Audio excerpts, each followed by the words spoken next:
Samuel has been kind enough to join us down in the dugout. Sammy's first things first, I saw a ball, an errant ball going to the dugout, hit you in the back. Are you okay after that ball? Yes. Can't hurt me. Well, obviously Sammy is the Phillies outfield instructor, first base coach, and also base running instructor. What have you seen so far from Cody Asche, Sammy? I know that's a big topic of conversation in your parts. Yes, there's no doubt. Cody's going to be fine. He's a good athlete.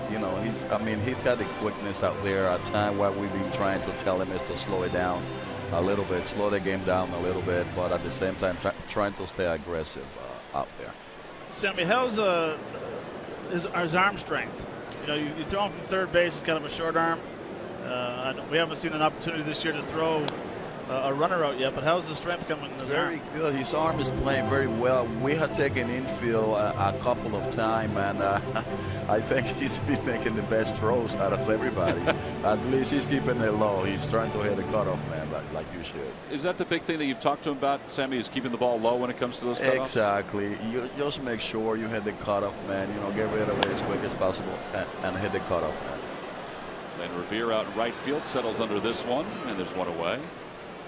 How important it is for him to get repetitions and keep on going with the fly balls on left field, especially coming to a different ballpark where he's getting used to the lights, the backdrop, and everything. So you guys are coming out doing a lot of work, but it's totally different, isn't it, when you come to a game? Of course, it's on the job training with Cody.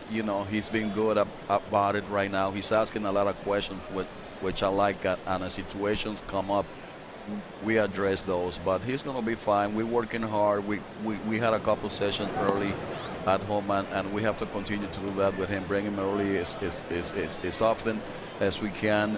At home, we had a good session of balls off the wall. That's one that I think is going to be the most problem with. Now, I know last night he had a couple plays, one that went over his head and one that dropped in front of him. Did you talk to him about those after the game or even today? When did you do that? I did it right away.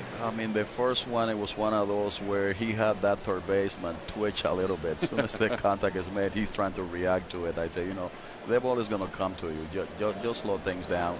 And I think the second one, T-Mac, was a product of the first one. Yeah, that's a great point. I think we thought that up here in the booth. Yeah, that's the one where the ball was over your head. That time I was going to make sure I was going to play it on the hop. Exactly. That's when I told him, just stay aggressive. Those things are going to happen.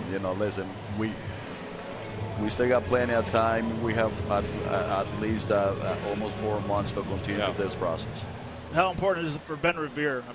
He plays all three different positions, left, center, and right, being able to move around and helping the guys out. And is he giving some pointers to these guys? Of course. I've seen Cody talk to Benny a lot, especially when Benny's in center field.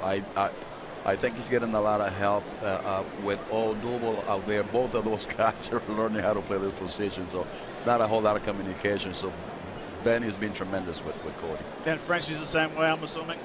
Of course. As you know, Frenchie's been outstanding with everybody.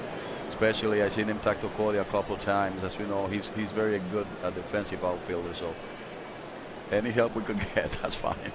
Well, Sammy, we always appreciate talking to you, and we'll catch up with you again down the road. Thanks, Steve. Thanks, Matt. Thank you. All right, Juan Samuel is going to head out to the first base coach's box after a 1-2-3 inning for